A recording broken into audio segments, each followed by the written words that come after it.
Assalamualaikum warahmatullahi wabarakatuh. Selamat pagi dan salam sejahtera bagi kita semua. Sebelumnya perkenalkan, nama saya Najla Nisah Humayroh. Pada kesempatan kelas hamil kali ini saya akan menjelaskan terkait media poster yang sudah saya buat dengan materi atau tema diabetes mellitus gestasional, diabetesnya ibu hamil. Jadi, diabetes tidak hanya menyerang orang lanjut usia, namun sekarang diabetes menyerang remaja, bahkan ibu hamil juga. Nah, sebenarnya apa sih diabetes mellitus gestasional itu? Diabetes mellitus gestasional atau dapat disingkat dengan DMG adalah intoleransi glukosa yang baru saja diketahui atau baru saja timbul setelah adanya masa kehamilan. DMG didiagnosis bila memenuhi kriteria sebagai berikut: gula puasa dengan kadar glukosa 126 mg per dl, lalu gula darah 2 jam pasca pembebanan 75 gram glukosa dengan kadar glukosa 180 mg per dl, dan gula darah sewaktu dengan kadar 200 mg per dl. Ibu-ibu tahu nggak sih fakta tentang diabetes mellitus gestasional di Indonesia? Faktanya bahwa terdapat 50% ibu hamil yang diketahui menderita diabetes saat masa kehamilan, dan 50% sisanya diketahui sebelum masa kehamilan. Selain itu, ada fakta juga terkait bayi yang lahir akibat DMG. Nah, 1 dari 7 kelahiran bayi di Indonesia dipengaruhi oleh diabetes mellitus gestasional tadi. Nah, menurut American Diabetes Association, ibu hamil yang beresiko tinggi dan harus melakukan deteksi dini adalah ibu hamil yang pertama, obesitas dengan nilai BMI atau Body Mass Index lebih dari 30. Lalu yang kedua, mengidap diabetes pada kehamilan sebelumnya. Yang ketiga, glukosuria atau terdapat glukosa berlebih pada urin.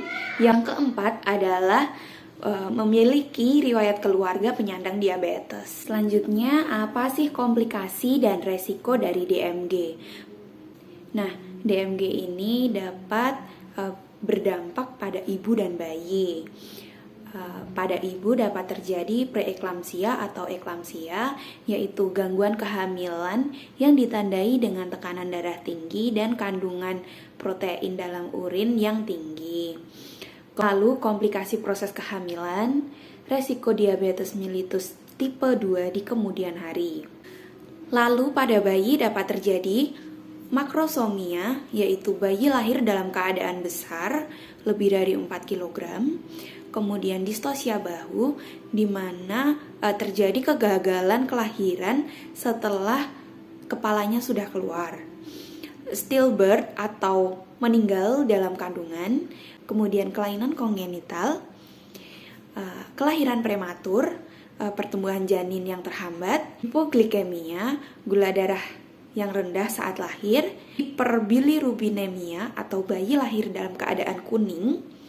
Kemudian yang terakhir, hipokalsemia, yaitu kandungan kalsium dalam darah sangat rendah. Terjadi DMG pada ibu hamil, ada 2 terapi yang dapat dilakukan, yaitu terapi non-farmakologis dan terapi medis.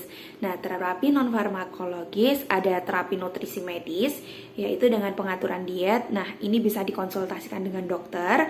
Kemudian aktivitas fisik, kita harus rutin melakukan aktivitas fisik ringan. Yang terakhir, manajemen berat badan. Lalu pada terapi medis dapat dilakukan suntik insulin, konsumsi metformin dan sulfonylurea. Tetapi obat-obatan tersebut harus dengan resep dokter. Nah, bagaimana sih mencegah DMG itu? Cara-cara berikut dapat dilakukan. Yang pertama, pola hidup sehat sejak sebelum hamil. Yang kedua, diet apabila overweight, persiapan kehamilan yang baik. Selanjutnya, menjaga peningkatan berat badan selama hamil. Sekian materi yang bisa saya sampaikan. Mungkin bila ada pertanyaan dapat disampaikan Di sini juga tertera nomor telepon saya sebagai kontak person. Nanti apabila ada pertanyaan lebih lanjut bisa melalui WhatsApp atau chat. Terima kasih, semoga bermanfaat. Wassalamualaikum warahmatullahi wabarakatuh.